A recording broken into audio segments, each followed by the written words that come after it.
Hi everyone, I'm Jocelyn, and I am grateful you're here. You're listening to the Starting with Gratitude podcast. This is a safe space intended to host meaningful conversations exploring all topics of the human experience. Every conversation starts with gratitude and remains rooted in gratitude. After you listen, make sure to join the community by subscribing and sharing. I am so happy you have joined us. Hi, good morning, Tiana. Good morning. I am sincerely so looking forward to this conversation and whatever comes from it. I do want to express to the listeners and people watching that this is literally the first time that we are having a conversation with each other. Yeah. But I don't know, like I've been following you for a while and I just felt like, I don't know, like I just felt some kind of kindred spirit energy with you. Yeah. I feel connected to you in a way. Like I feel like we've talked before. Right. It's just like seeing you again or something like that. So super excited to do it as well. Yeah. It's a really great time too.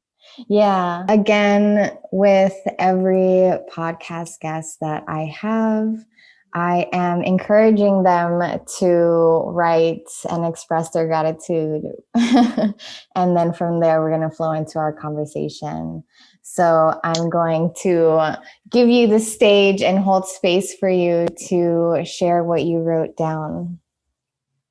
Sure. I'm grateful for a lot of things right now. So I tried to choose a few things. Gratitude has been on my mind a lot because I feel like that's what I'm trying to lean into the most. It's what's kept me grounded in this time.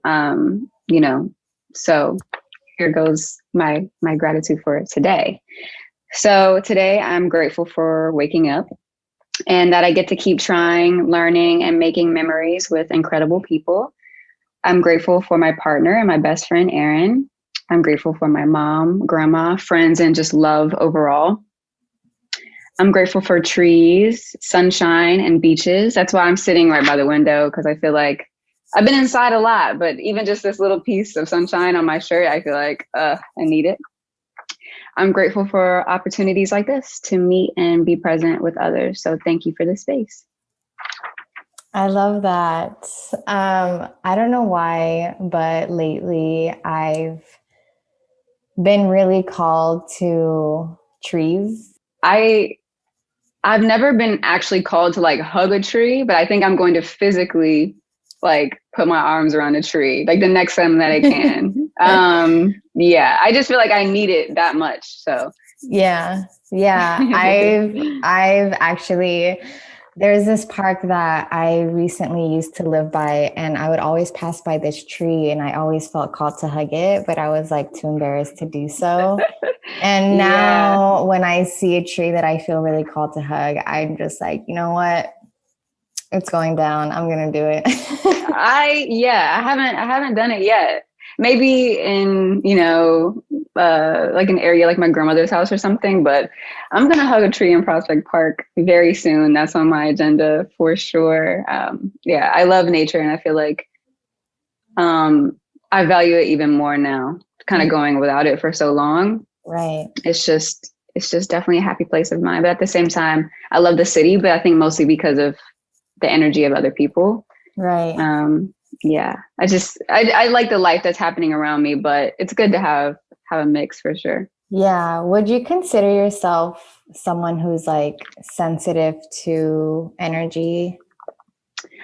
I definitely am. Sensitive in like a visceral way, but also I think because I feel like I'm always like analyzing and paying attention. So I kind of get it from both sides.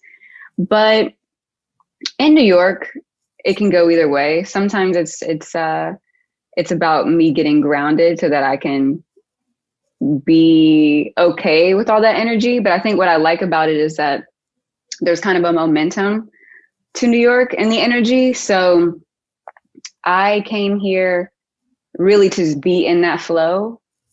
I was I was still depressed when I moved here, or like dealing with that. And I had experience visiting New York, and I was like, there's no other place that I would rather be, because I feel like it's so easy to just like walk outside and be surrounded by life. And I felt like that was really good for me. I mean, it's really personality based, because also New York can be really daunting and unforgiving as a city sometimes. I mean, it's a lot. But for me, having experienced it before, I knew that it was a really good place for me to be able to just get on my feet and get going and be immersed in other people and other stories and get me out of my own head and just feel like there was this community. Because it seems like it would be isolating, but for me, I think New York is like a city of independent people a lot of times. And so there's all these different stories, and like, it can feel like there's distance between, but at the same time, you know, when you're in your own story, sometimes it's nice to feel like you're in this collective. So yeah, so I am sensitive, but a lot of times it helps me as well, being sensitive to it. Do you consider yourself like a anxious person?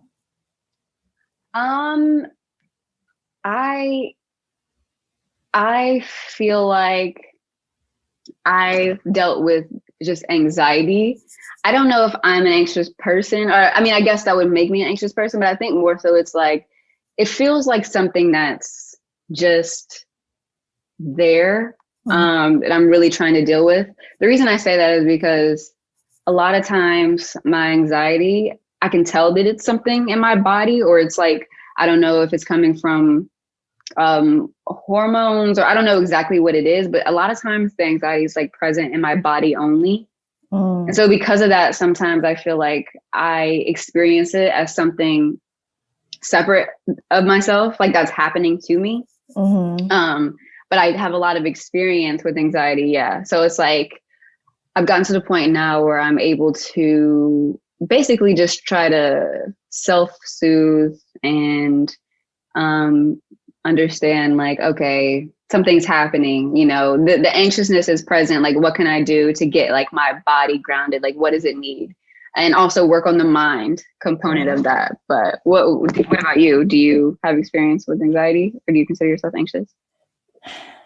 So I'm happy with how you answered the question, because something that I've been reflecting on is not embodying my emotions. So in me asking you, like, do you consider yourself an anxious person? It's like, I'm glad that you identified it as something that doesn't necessarily identify you as a person. It's just something that you experience. So even when I say like, I am, instead of saying like, I am sad or I am upset, I instead say like, I feel sad or I feel upset. And I honestly don't really experience anxiety much. The times where I've noticed that I have experienced it were when I was in relationships or situations that weren't healthy. And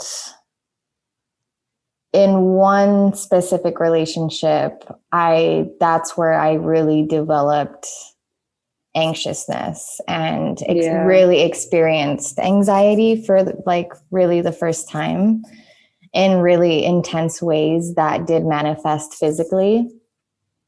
So I wouldn't, other than like now that I'm out of that, I don't really feel like I'm someone who normally deals with anxiety. Yeah. I mean, I feel you. I definitely feel you, especially in situations like that. It's like, you know, you can start suppressing yourself and suppressing your own emotions because you don't want to really acknowledge them. And I feel like bottling that up causes like a multitude of issues for sure. I've definitely been there. And I think I have experience with that as well. Yeah. Yeah. When you emailed me some brief tidbits, Yeah. you mentioned PMDD, and I honestly went to Google because I had never heard of that before. And when I found out what it is, I'm like, as a woman, how do I not know about this? I know. A lot of people don't know. And it really bothers me. And I think that I feel like there's a turning point happening right now where people are becoming more aware. But yeah, I mean, the information is just not there. And it changed my life when I realized that's what I was experiencing. So just for, whoever might be listening, PMDD stands for premenstrual dysphoric disorder. So the way that I personally experience it is about 10 days before my period, I start to get really depressed. Like that's when my depressive episodes happen. And then it's also, I experience anxiety and stuff too. And I also have it like on my ovulation day. Sometimes it's just like, anxiety or a cloudy brain. I'm in a complete different place than I was originally, but my PMDD experience came with a lot of intrusive thoughts, like that seemed absolutely unmanageable. Like I had no clue how to even begin to stop them. And it's taken me like a lot of work and regimen to get to the point that I am now. But yeah, so a lot of people don't know about it. And I experienced it for years, all throughout college. And, I stopped trusting myself because I would feel good. And then I'd be like, oh, I can't even imagine myself being depressed again. And then, like a couple weeks later, I'd be, in fetal position, like, or numb or feeling just like, I mean, it's indescribable, like rock bottom moments. Yeah. And I didn't know what that was. I mean, obviously like the brain was pulling from moments that are pulling from like things about my life that like weren't where I wanted them to be. Right. So like, the thoughts were coming from real worries and things that I wanted to change. But I think looking back, I realized that like, I didn't necessarily like, just because those things bother me, I think that I, at the time, completely leaned into the belief that like the way that I felt about them had to be as severe and like mean to myself, as harmful. The thoughts had to be so harmful. And that, and now I have more of the mentality of, okay, well, what can you do?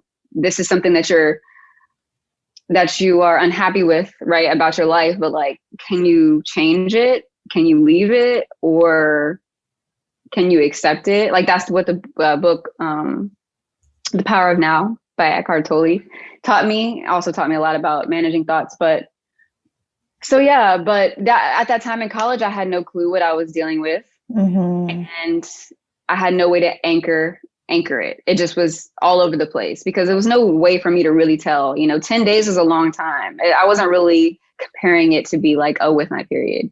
Yeah. And then I started tracking my mood on my period app because I was like, I just had to get grounded. I felt like somebody who was just coming in and out of consciousness almost. I was just like, all right, wait. Like that's what life felt like to me. It's like, here I am, but where was I just yesterday? Like, what was that? So I started tracking it. And then I was like, I just started seeing it coming around the same times. And I was like, counting the days, and I was like, it seems to be coming at the same time and then like lasting. So I looked it up, found it. And I was like, I have never heard of this in my life. And I think, so my journey with that has progressed since I first found out. And since then, I've found lots of communities as well. Like they have a community on Reddit called PMDD, and there's just so many women or people with periods rather that experience it. And,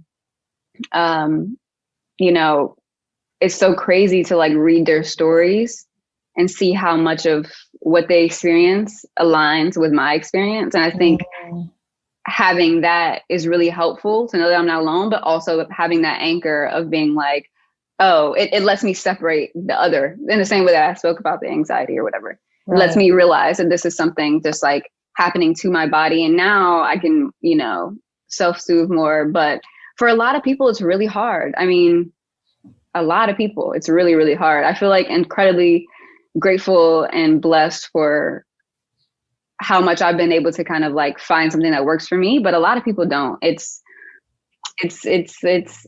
like a beast for a lot of people. So, you know, I feel for that. And I feel for all the people who don't even know that it exists because they can't even get the proper treatment. You know what I mean? People are prescribing things, the wrong things, or, you know, it's crazy. And you can go to doctors now. Like there's a lot of doctors that just like don't even know what it is either.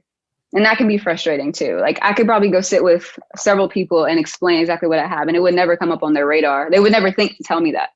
So it's something that you just have to, you know, tell your people that have periods or put it out there so that like, you know, or if somebody's suffering from that or from depression or, you know, back and forth, a lot of times it gets misdiagnosed as bipolar or, you know, other things. So yeah, so that's my story with that.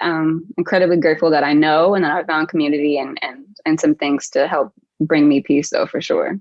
Right. Yeah.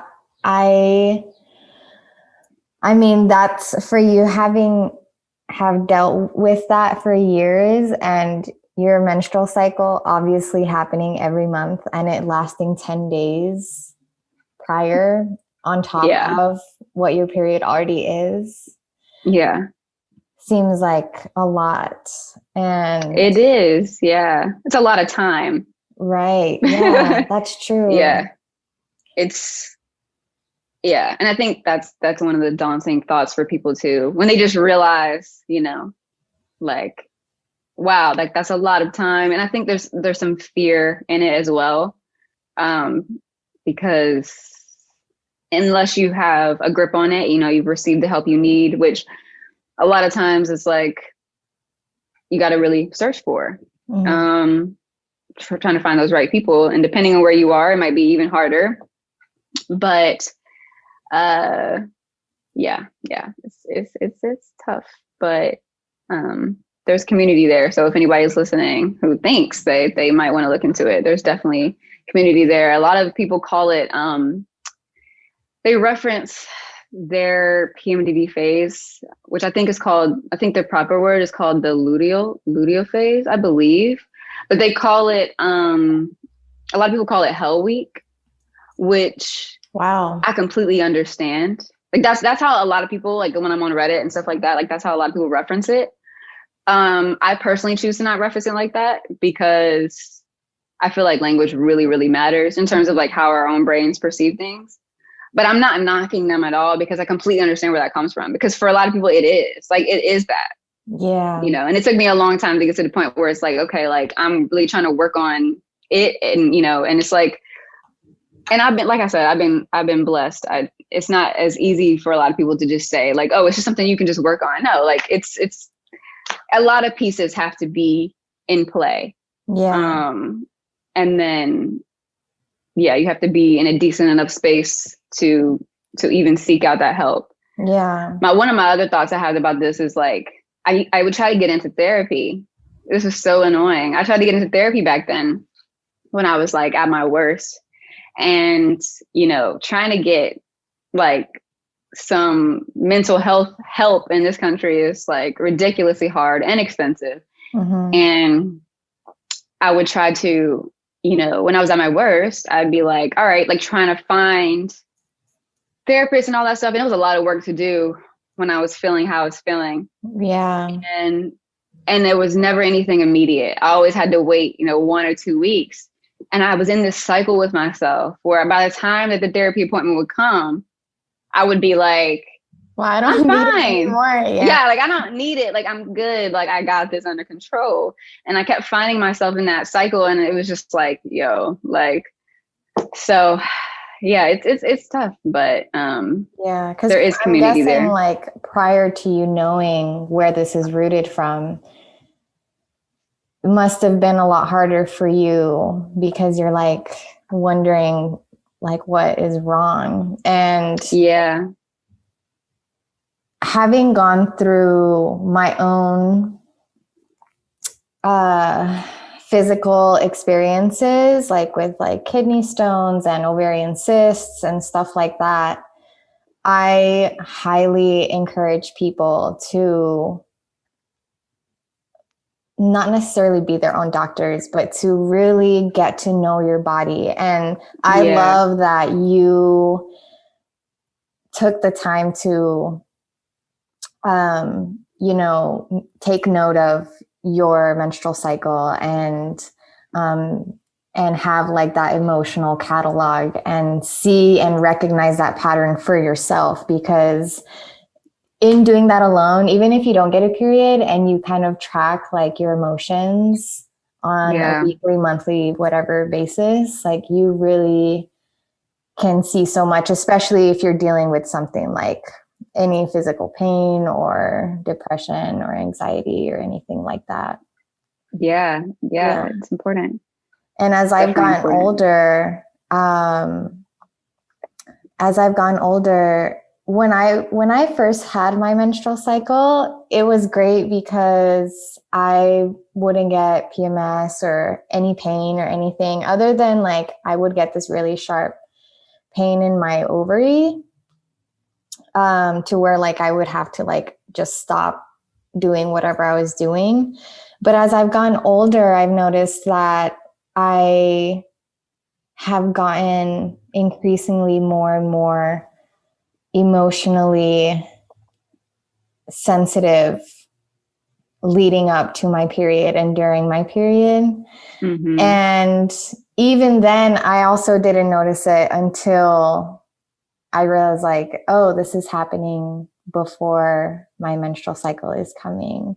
Like that makes a lot of sense now. And it does make it easier for you to manage your emotions, because it's like, okay, now that I know where this is coming from or why this is happening, now I can focus less on figuring out what's wrong, and I can start creating some kind of ritual that helps me feel better. Yeah, definitely. It's, paying attention to all that is so important. I feel like it's been a long haul for me, just like trying to figure out my body. And so there's so much I've looked into, in terms of like, is it what I'm eating? Like, is it, I don't know. I actually have a book on PMDD, and they talk about how like cow's dairy, like, leading up to your period can like make the symptoms worse. Like there's things like that. But in terms of like people who are dealing with depression, like, definitely seek help, but it's also good to just figure out like what could be making it worse. Because for me, for instance, like when I eat food, like really inflammatory foods, like my symptoms tend to be worse. And, there's things like that. So it's like because of that, I've been able to find certain things that like help counteract that. Like I have like a turmeric tea that like helps as an anti-inflammatory. And so paying attention to like what you consume, and like, so if I eat a heavy meal that like, one of those meals that put you to sleep, like when I'm feeling how I feel, like sometimes it can also bring my mood down. So it's like paying attention to that and being like, okay, I gotta be mindful. Like, let me eat healthier here. Or I don't know, there's so much to look into. I've learned so much about how much gut health has to do with like your microbiome and all that, how much that has to do with your mental health, thyroid issues, like how that can cause mental health. Like there's so much. So just paying attention to your body and like doing research, and, not necessarily trying to self-diagnose or self-treat in that way, but, doing in terms of like eating, but the harmless things, eating better and all those things, paying attention and seeking help and asking those important questions that maybe they might not bring up because, they might not be like, oh, we should give you a thyroid test. But, you know, if you are blessed enough to have the opportunity to, for instance, like have insurance or whatever, then that's something you can do, because not everybody, you know, has that blessing. But it's definitely worth trying to pay attention to your body. That's for sure. Yeah. For sure. So now that you've kind of gotten to know yourself more, what helps you, or what have you found works for you? What does your self-care ritual look like when you know that you are in this monthly period of time? So,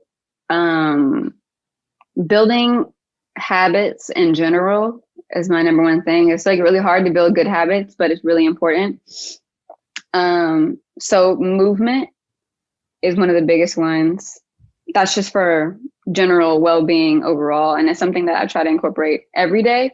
So I actually have like a little thing on my wall by my bed that gives me 3 options. So it's 3 options are, you can go on 10-minute yoga. You can go for a run, or you can do dance cardio.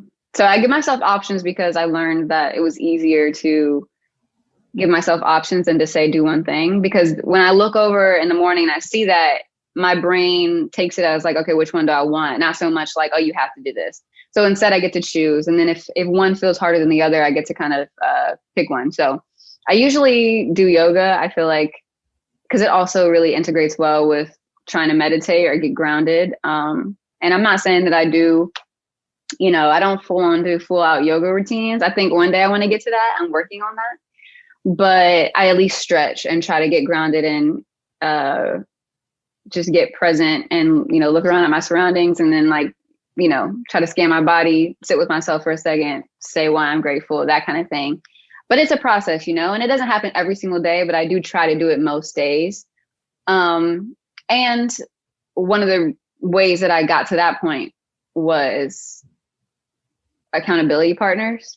Like sometimes it took a lot of brain hacking for me to build these good habits. So I think it was actually in the beginning of the pandemic, having a lot more time at home was when I really, really needed it the most, and also had the time to do it. So I asked a bunch of friends who also were trying to build good habits, and we basically had this little note where we would say, you know, the 23rd, the 24th, 25th, like, and we put a little emoji if we did our yoga that day. It was like a little shared note. And that way we could hold each other accountable. And when I did it, I felt like proud. And then I knew it would like maybe ding their phone, and then they would. So it was really helpful. And, you know, even that can run out sometimes. Like you might have a solid couple weeks going strong on that, but that really matters, because then you start to see the benefits, you know? Right. And I think that's like one of the things I highly recommend for people is like, okay, try to get an accountability partner. Like, even if it's a stranger that you meet online, like somebody that's trying to do something, it doesn't have to be the same. They could be wanting to read for 30 minutes a day, and you could want to, you know, run, but it's something that just like you can check in with, because I think it really, really, really helps. And then that's the second part to that was I was able to hold myself accountable more, because I was like, oh, wow, this feels good. And then you start to feel proud of yourself. So that is the main one. And then the other one, which like not weird to talk about at all, because I'm excited to talk about it, but, you know, have to preface, like, I can't recommend it for anyone else because I'm no doctor, but for myself, and I don't know if it's okay to talk about microdosing. Is it okay to talk about microdosing? Yeah, okay. Bring that up. So I've been microdosing shrooms, psilocybin. Yes, cannot like say that it's for anyone like specifically. There's a ton of resources online, but I think it's a case by case basis. But after prefacing all that, for me, it's been life changing. That's been the number one thing that helped me really figure out how to deal with my intrusive thoughts when I was struggling with PMDD. Because I've read a lot of books, you know, I've tried things, but it wasn't until microdosing that I was able to really apply those things. It was like, it really felt like something was beyond me.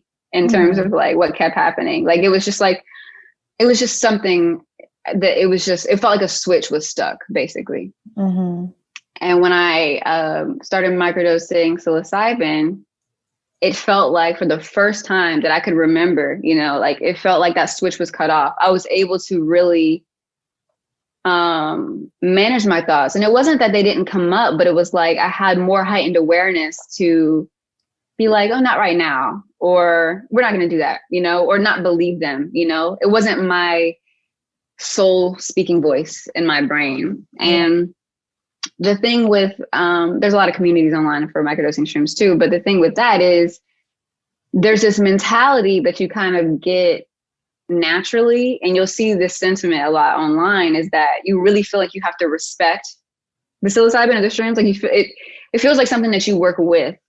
And I think that mentality alone also helps the success, because it wasn't something I felt like I was taking just for it to happen to me. You know, it's like when I started my process with that, it was like, all right, so I have to do right by this situation. It was kind of just this internal feeling. And so it's like, you know, if I was in my PMDD phase and like me microdosing shrooms helped me get out of bed in the morning, then it's like, okay, what do I do when I step out of bed? Like, that's like, it's on me to try to make sure that's something that, you know, is building a better habit or going to be better for my day. And I feel like I've had this partnership with my microdosing that's really set me up for success. But, you know, it's a really small amount. So 0.1 to 0.2 is what I take. You don't feel it. You don't even know that you've taken anything. That's the ideal. You're supposed to be unknown. I actually don't really feel anything the day that I take it. I usually have an afterglow the next day. Yeah. So like when I wake up is usually like my afterglow. I've had different situations where sometimes I take it and I feel more like I'm processing. Like sometimes it'll bring up things in me, but not necessarily in a negative light, just because I've been holding it back. So sometimes I'll have more of a release. Sometimes I'll just have more of a productive day, productive in the sense that like, I get into flow with something that I wanted to do that might have been hard for me to do otherwise. And sometimes it's just regular. And then the next day I get this glows is what a lot of people call it. But yeah. What does that mean?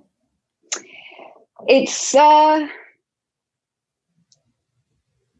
like, I guess it's that feeling when you get to bask in the sun and smile. I mean, it probably differs for different people. Maybe it's just clarity, or like, and maybe, I don't know, maybe it's just like coming home to yourself, like feeling more of your higher self, just grounded, you know, and like aware, you know, not in your head, just like here. Everything feels better, you know.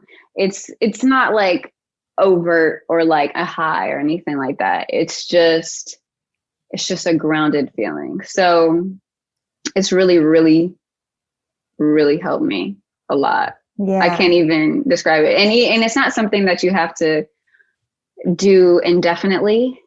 The idea for a lot of people is just to do it as long as they feel like they need.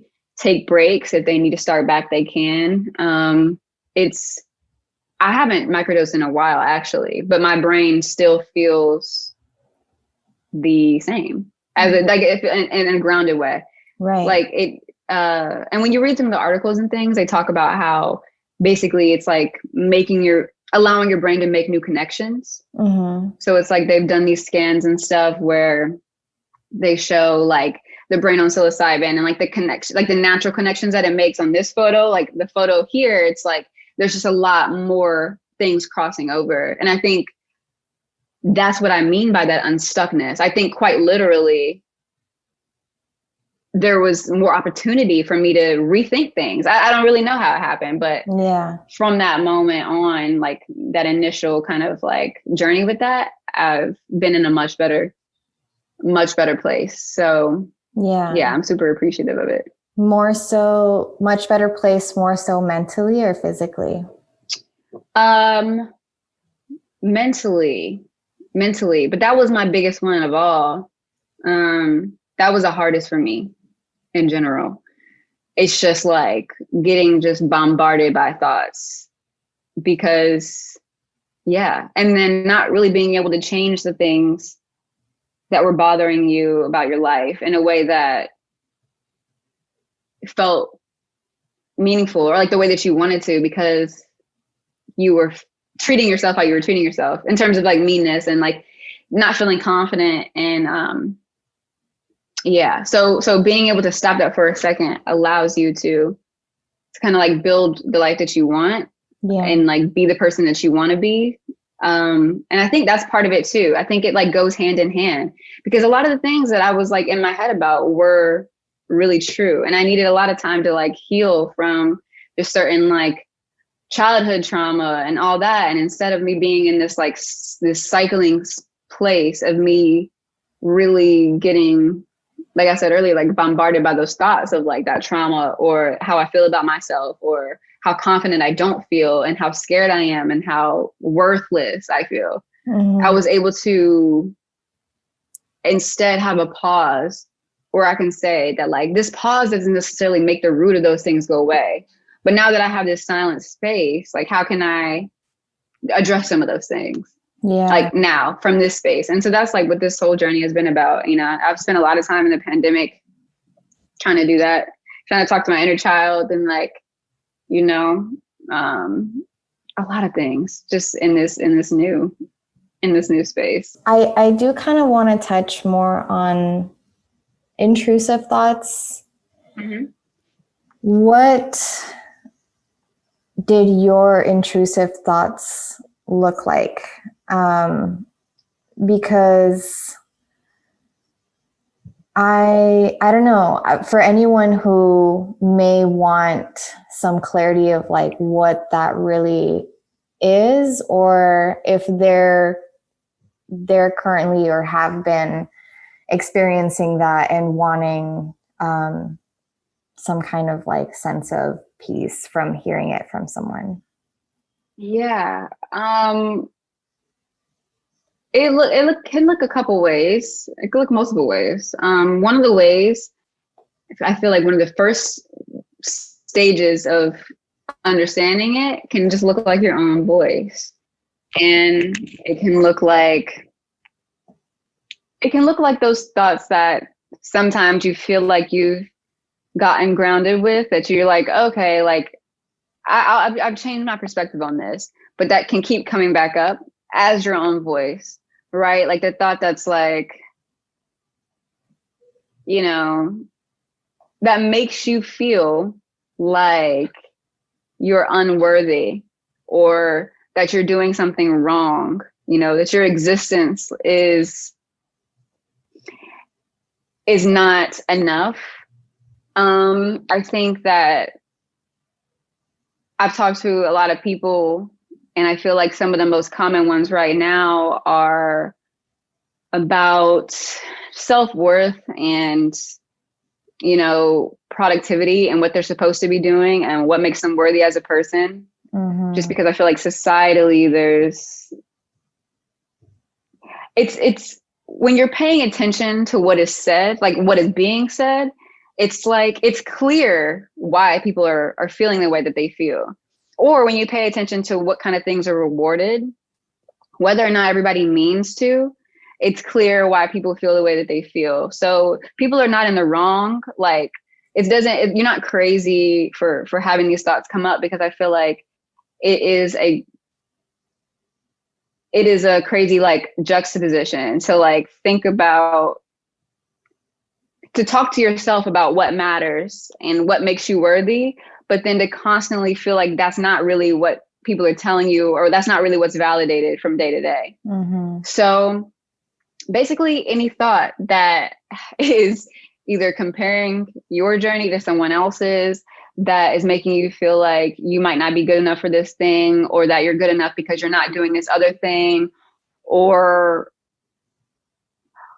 really any of those negative thoughts, because, you know,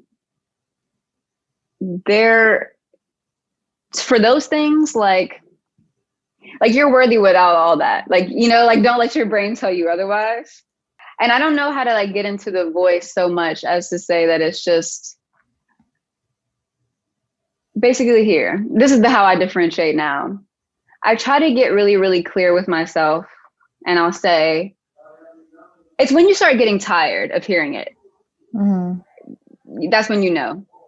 When you start getting really just like, this is exhausting to me. Like, I don't want to feel this way about myself. Like, why do I feel this way about myself? When you start understanding that it's like, this is just like, like, what is this? Like, I don't like to feel this way. You don't like to have these thoughts about yourself or about this life or about this world or whatever.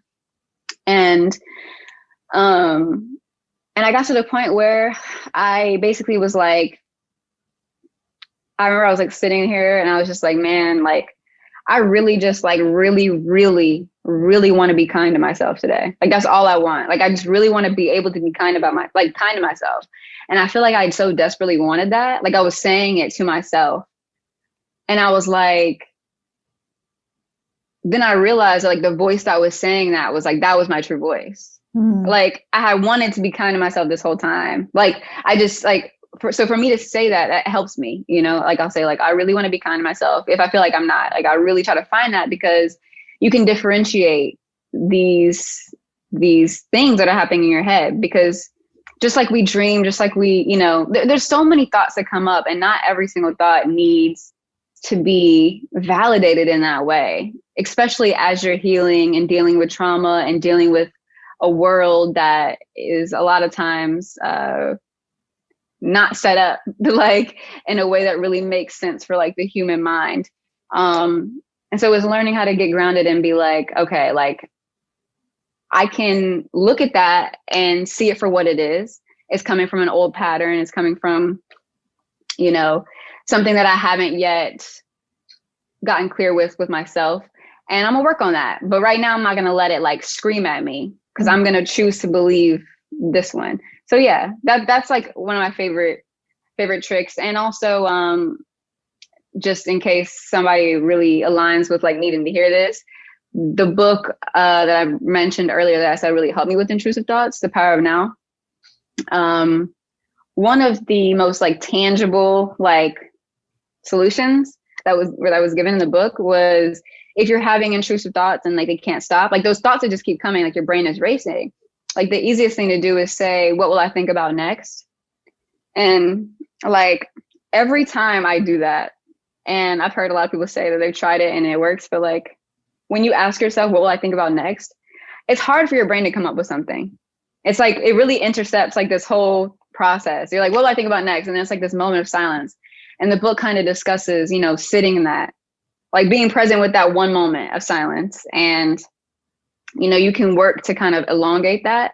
And I mean, Eckhart Tolle is amazing. If he can like, he claims to like control his own, he thinks when he wants to think, apparently, which is like, that's out of this world. Like, I'm not at that point yet, but like, I think I fully buy into everything he talks about, because I feel like it helps me. It's like, why not? Like, I'm going to buy into this message and try to use these tools, because I do want to be more in control of my thoughts, because it's like, at the end of the day, I know who I want to be, and I know when I think about the highest version of myself, like I know what I want her to do, and I know how present I want her to be. And I know how kind I want her to, I know these things. And so it's like, knowing that makes me feel like it's there. So I'm not going to let the intrusive thoughts get in the way. I'm going to try. I mean, it's always easier said than done. It is a journey. Like, yeah, I could talk about this all day, but it's still about like, it's about that back and forth. And I do that all day. I'm always talking to myself and like trying to intercept those thoughts and like, but it's a process. And the thing is, you have to just trust the process, and like, don't be down on yourself if you feel like you're not growing or something. Yeah. Because I feel like it's never there where you can't like stare at it. It's one of those things that's like, you put in the work and you try to take it day by day and be present in your day and try to intercept the thoughts in the day that you're in. Try to do what you can to have a good day, to be present in that day. And then it's like, you keep trying, and then eventually you will look back and you'll say like, wow, I did a lot of work. And then you'll feel that change, because you'll reference one of those old moments. You're like, I'm not that person anymore. I'm not that mean to myself anymore. So it is a process. It can be a long game, but you got to just worry about the day you're in, I think. Yeah. I'm actually reading that book now, because It's been coming up so much lately.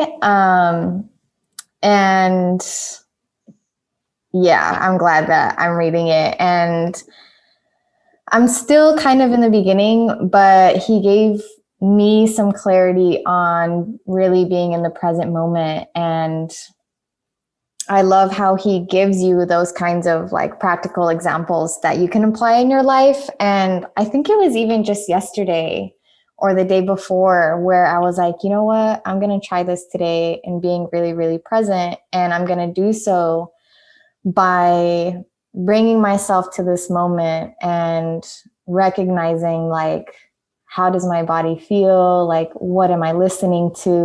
Like really just really being in that moment. And so like, for example, when I'm like working out, I'm like really like focusing on like feeling my muscles. And I did that all day and it felt like such a productive, good day. And somehow it lasted longer too. And yeah, I really appreciate that book and highly recommend it for people to read it. Definitely. And I feel like in 2020, that's one thing that I really was led to was really being in the present moment, but also kind of touching back and coming full circle, also validating myself in the sense of simply because I exist, I'm worthy. And the reason why I was really led to that almost forcefully, and I feel like people could probably relate, is because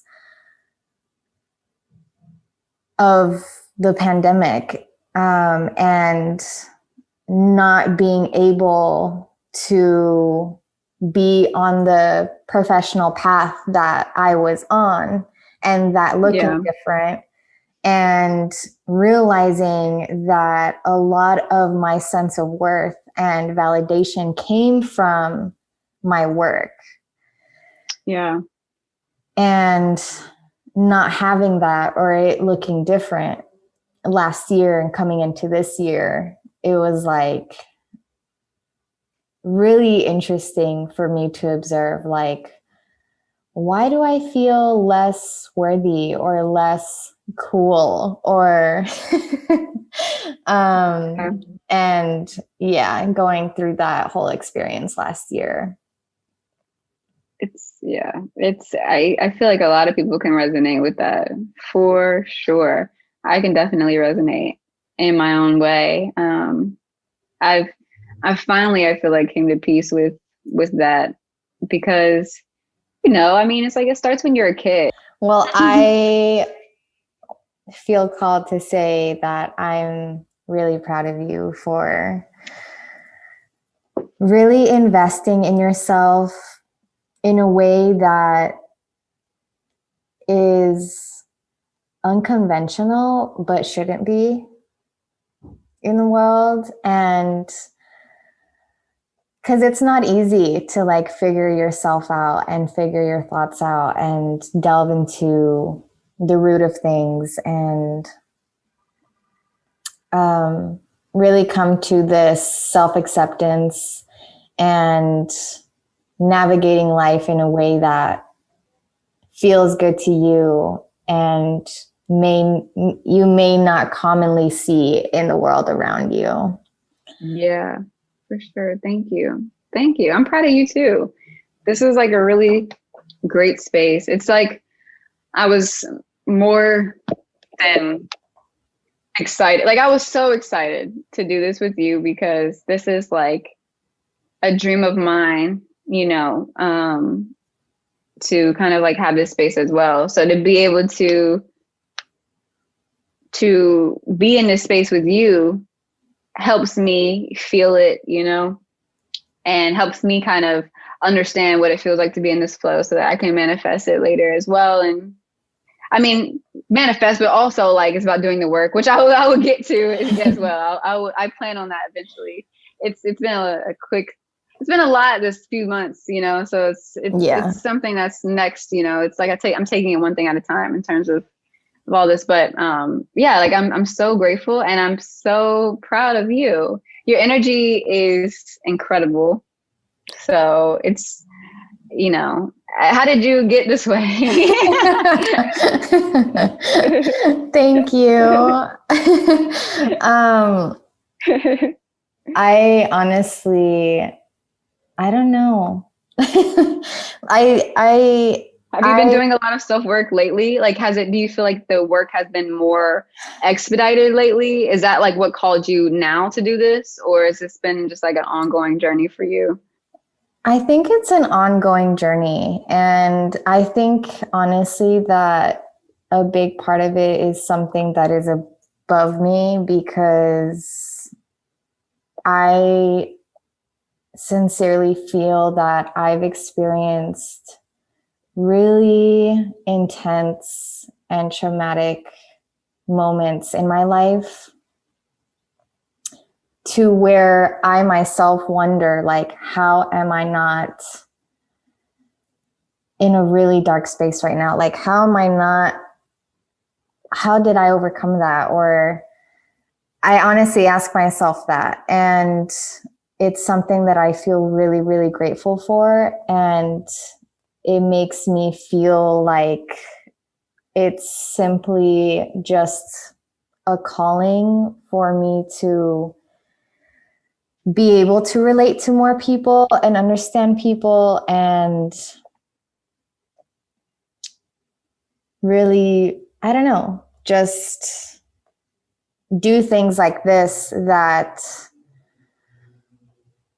help people, or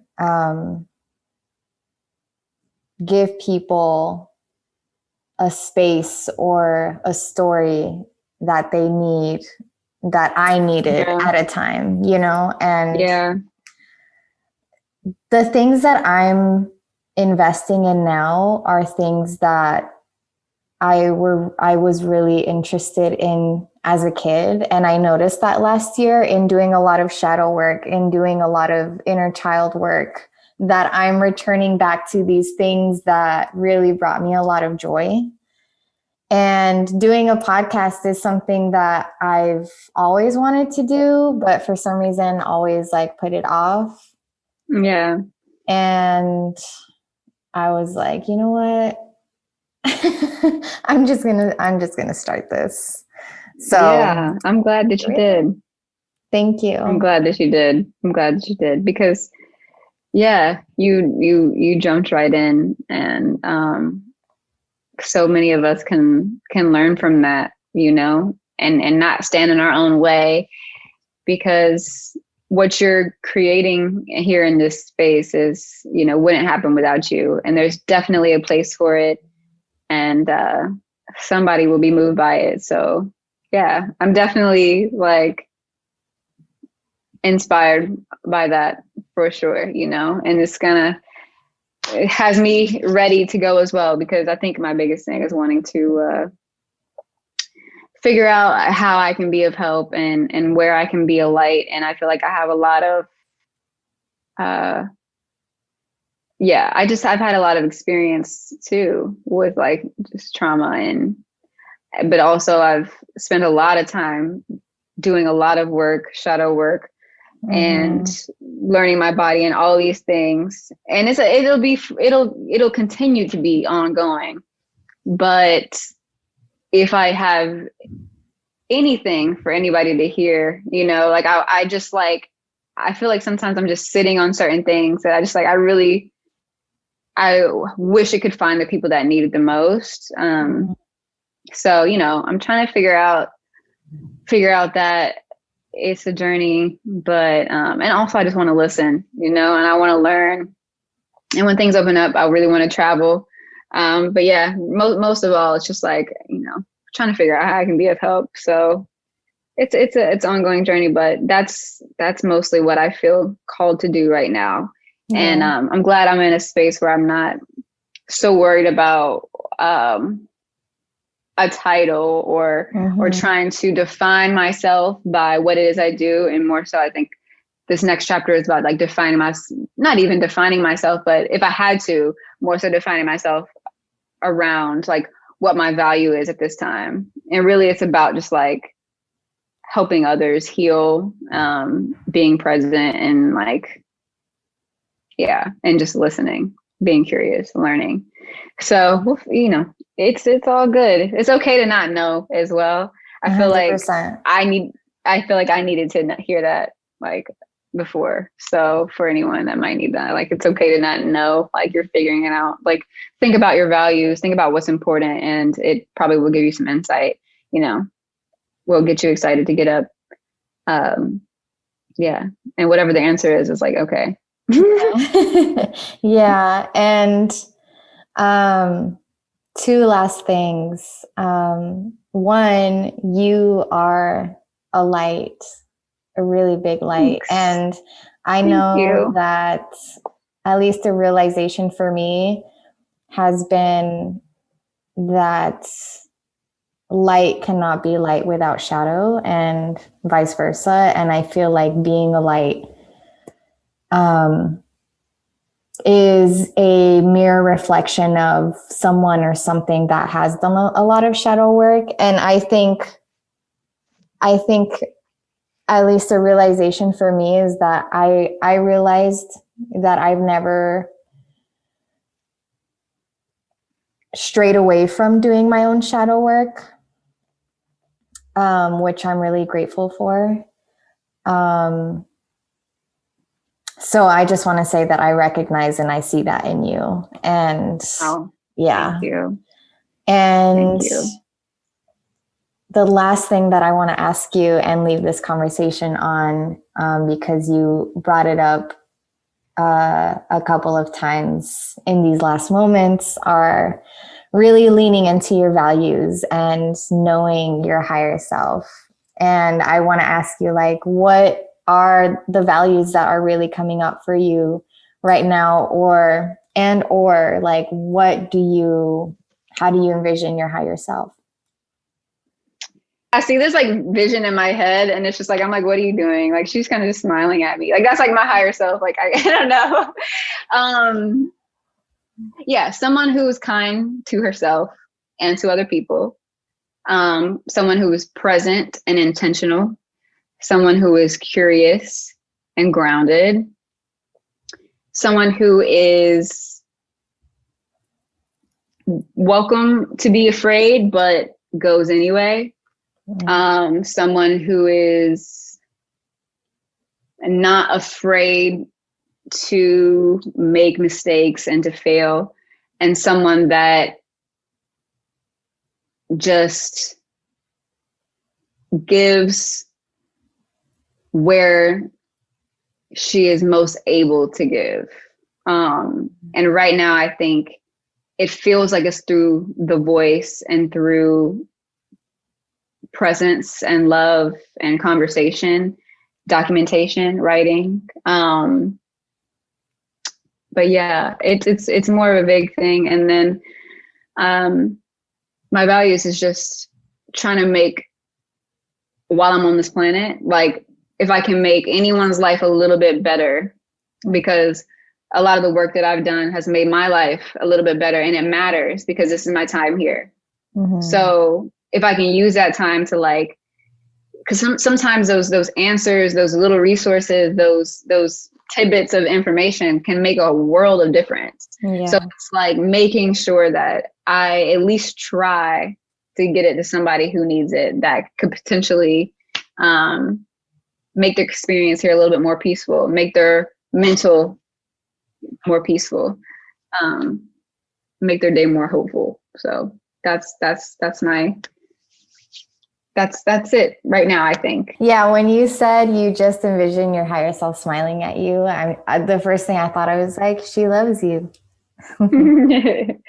Yeah. This conversation was really important. And I think that we touched on a lot of different things that are really real to a lot of people, especially right now. I really appreciate that. And I know a lot of people are going to appreciate this conversation.